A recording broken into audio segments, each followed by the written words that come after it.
জাতিপুঞ্জ, United nation অতি সম্প্রতি বাংলাদেশের বিষয়ে একটি বিস্ফোরক মন্তব্য করেছে। জাতিসংঘের যে সকল খুব গুরুত্বপূর্ণ অঙ্গ প্রতিষ্ঠান রয়েছে তার মধ্যে তাদের যে মানবাধিকার সংস্থা, সেই মানবাধিকার সংস্থার যিনি প্রধান তিনি অতি সম্প্রতি একটি বিস্ফোরক মন্তব্য করেছেন, মিস্টার তুর্ক। তো এই ভদ্রলোক যেটা বলেছেন সেটা হলো, যখন জুলাই আগস্ট আন্দোলন চলছিল, বিপ্লবের প্রস্তুতি হচ্ছিল, তখন সেনাবাহিনী যেন গুলি না চালায়, এবং সেনাবাহিনী যদি গুলি চালায় তাহলে তাদেরকে জাতিসংঘের যে শান্তিরক্ষী মিশন সেখান থেকে বাদ দিয়ে দেওয়া হবে, এরকম একটি চাপ সেনাবাহিনীর উপর প্রয়োগ করা হয়েছিল। এবং এই কথার ফলে আমাদের যে রাজনৈতিক অঙ্গনে রীতিমতো বিস্ফোরণ তৈরি হয়েছে। এর কারণ হলো যে আমরা যেভাবে ম্যাটিকুলাস ডিজাইনের কথা শুনছি, সেই ম্যাটিকুলাস ডিজাইনটা আসলে কি আমরা এখনও বুঝে উঠতে পারিনি। আমরা যে যার মতো করে বর্ণনা করছি যে এই ম্যাটিকুলাস ডিজাইনের পিছনে অর্থ ছিল, এর সঙ্গে আমেরিকার FBI-এর কর্মকাণ্ড ছিল, জো বাইডেনের ডিপ স্টেট পলিসি ছিল, এমনকি ভারতের কাউন্টার টেররিজমের যে অংশটি আমেরিকার সঙ্গে এবং মোসাদের সঙ্গে একত্রে কাজ করে, তাদের একটি ইনভলভমেন্ট এখানে ছিল। আমরা এখানে যে সকল গোলাগুলি ব্যবহৃত হয়েছে, অনেকে নিহত হয়েছে, এখানে যে বোরের অস্ত্র ব্যবহার করা হয়েছে এবং যে মানের গুলি ব্যবহার করা হয়েছে, এটি বাংলাদেশের সাধারণত পুলিশের কাছে এটি নেই। তাহলে এই গুলি আসলো কোত্থেকে? এই কথা বলে ব্রিগেডিয়ার সাখাওয়াত সাহেবের চাকরি চলে গেছে, এবং এটিকে আমরা ম্যাটিকুলাস প্ল্যানের মধ্যে রেখেছিলাম। দ্বিতীয়ত, আমরা এই সময়টিতে যারা এই বিপ্লব করেছে ছাত্র জনতা, এক পক্ষ মনে করেছিলাম যে এরা আকাশের আবাবিল পাখি, এরা তাদের জীবনকে ঝুঁকির মধ্যে ফেলে কোনো রকম স্বার্থ ছাড়া দেশপ্রেমে উদ্বুদ্ধ হয়ে তারা এই জাতিকে শেখ হাসিনার কবল থেকে রক্ষা করার জন্য এগিয়ে এসেছে। কিন্তু তাদের পিছনে কোনো শক্তি থাকতে পারে, কোনো কুটচাল থাকতে পারে, তারা কারো দ্বারা ইউজড হতে পারে, তাদেরকে কেউ শিখিয়ে দিতে পারে, এই কথা আমরা কিন্তু এখন পর্যন্ত ভাবিনি। তৃতীয়ত, সেনাবাহিনীর কর্মকাণ্ড নিয়ে আমরা ভীষণ রকম উদ্বেলিত ছিলাম। আমরা মনে করেছিলাম যে জনগণের প্রতি ভালোবাসার কারণে, স্নেহের কারণে, দেশের গণতান্ত্রিক বোধ এবং বুদ্ধির যে চর্চা সেটাকে সমুন্নত রাখতে এবং একটি স্বৈরাচারী সরকারকে বিদায় রাখার জন্য সেনাবাহিনী ঐতিহাসিক ভূমিকা পালন করেছে। কিন্তু সেনাবাহিনী যে কেবলমাত্র তাদের চাকরি বাঁচানোর জন্য কিংবা জাতিসংঘে তারা যে দায়িত্ব পালন করে সেখান থেকে তারা যে ডলার পায়, সেই ডলারের লোভে তারা সরকারের সেই নির্দেশনা সমূহ অমান্য করেছে এবং নিজেদেরকে নিষ্ক্রিয় রেখেছে। এই যে কথাগুলো এখন আমাদেরকে চিন্তা করতে হচ্ছে, সত্য মিথ্যা পরে দেখা যাবে, কিন্তু এই কথাগুলো কিন্তু এখন চিন্তা মধ্যে চলে এসেছে, যার ফলে পুরো সরকার ব্যবস্থা, তারপরে পুরো এই বিপ্লব, পুরো আগামী দিনের রাজনৈতিক ভবিষ্যৎ, নির্বাচন, সব কিছু এলোমেলো হয়ে যাচ্ছে। এবং একই সঙ্গে যে আশঙ্কাগুলো দেখা দিয়েছে, সেই আশঙ্কাকে নিয়েই মূলত আজকে কিছু কথা আপনাদেরকে বলবো। প্রথমত হলো যে জাতিসংঘ যে কাজগুলো করে সেই কাজগুলো তাদের পেছনে একটা বিরাট স্বার্থ থাকে। এই যেমন ধরুন আমাদের দেশে রোহিঙ্গা যারা আছে, এই রোহিঙ্গাদেরকে ব্যবহার করে জাতিসংঘ কিন্তু মূলত ব্যবসা করছে। এখানে তারা যে টাকা দিচ্ছে তার সিংহভাগই তারা মেরে দিচ্ছে। অর্থাৎ এই রোহিঙ্গারা বাংলাদেশে আছে, তাদেরকে দেখিয়ে বিশ্বের বিভিন্ন দেশ থেকে তারা চাঁদা আদায় করছে, ডোনেশন নিচ্ছে, 80 টাকা নিজেরা মেরে দিচ্ছে, গাড়ি বাড়ি আসা যাওয়া, প্লেন ভাড়া, চার্টার প্লেনে করে বাংলাদেশে আসছে, আবার এখান থেকে হেলিকপ্টারে করে তারা যাচ্ছে। তো এখন একজন কর্মকর্তা, জাতিসংঘের একজন কর্মকর্তা, তো যারা শরণার্থী বিষয়ক কর্মকর্তা, মানবাধিকার বিষয়ক কর্মকর্তা, এরকম আরও অনেক কর্মকর্তা যারা আসেন, তো এরকম একজন কর্মকর্তার পিছনে ধরুন 1 কোটি টাকা খরচ গেল, আর তিনি এখানে দিয়ে গেলেন 50 লাখ টাকা, এসে 50 লাখ টাকা দিয়ে গেলেন। এরকম ঘটনায় কিন্তু রোহিঙ্গাদেরকে নিয়ে ঘটছে, এবং এই রোহিঙ্গা সমস্যার তারা সমাধান যদি করে তাহলে তাদের এই ব্যবসাটা বন্ধ হয়ে যাবে। দ্বিতীয়ত, তারা কিন্তু এই যে করোনা নিয়ে ব্যবসা করে, ভীষণ রকম করোনা নিয়ে ব্যবসা করে। তৃতীয়ত, তারা পরমাণু, তাদের একটা কমিশন আছে, ইন্টারন্যাশনাল অ্যাটমিক কমিশন। এই কমিশনের মাধ্যমে বিভিন্ন জাতিকে ভয় দেখিয়ে যে তোমাদের দেশে তোমরা পরমাণু গবেষণা চালাচ্ছ, কাজেই তোমাদের উপর এম্বার্গো দেওয়া হবে, এই ভয় দেখিয়ে তারা কিন্তু কোটি কোটি নয়, মানে বিলিয়ন বিলিয়ন ডলার ঘুষ খায়।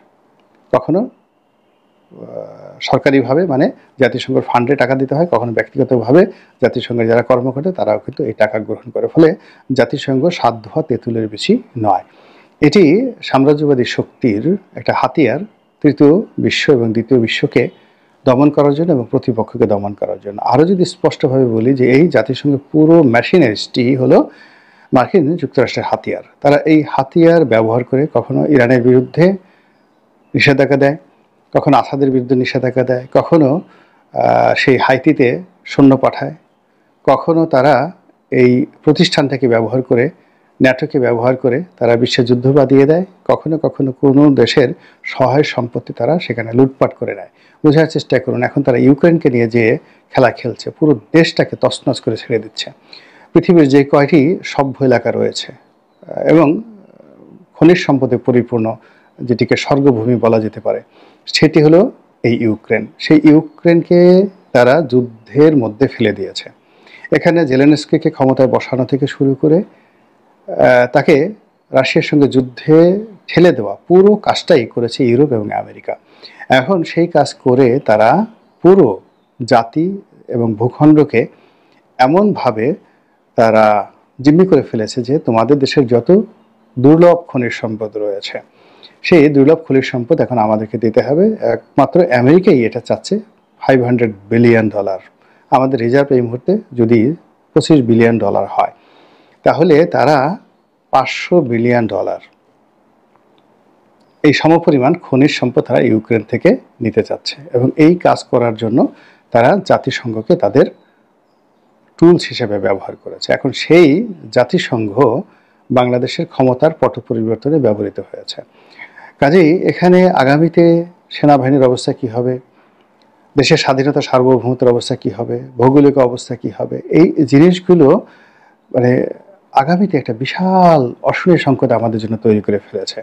এই কারণে এই সংগঠনটি একবার যে দেশে নাক গলিয়েছে সেই দেশটিকে সরাসরি জাতিসংঘের বিরুদ্ধে বিদ্রোহ করতে হয়েছে এবং জাতিসংঘের সৈন্যদেরকে মেরে তাড়িয়ে তাদের লাশ টানিয়ে রেখে তারপরে তাদেরকে স্বাধীনতা ঘোষণা করতে হয়েছে। আপনারা তো রুয়ান্ডার কথা জানেন। তো রুয়ান্ডাতে জাতিসংঘ রক্ষী বাহিনী ছিল, বাংলাদেশের সেনাবাহিনীও সেখানে ছিল।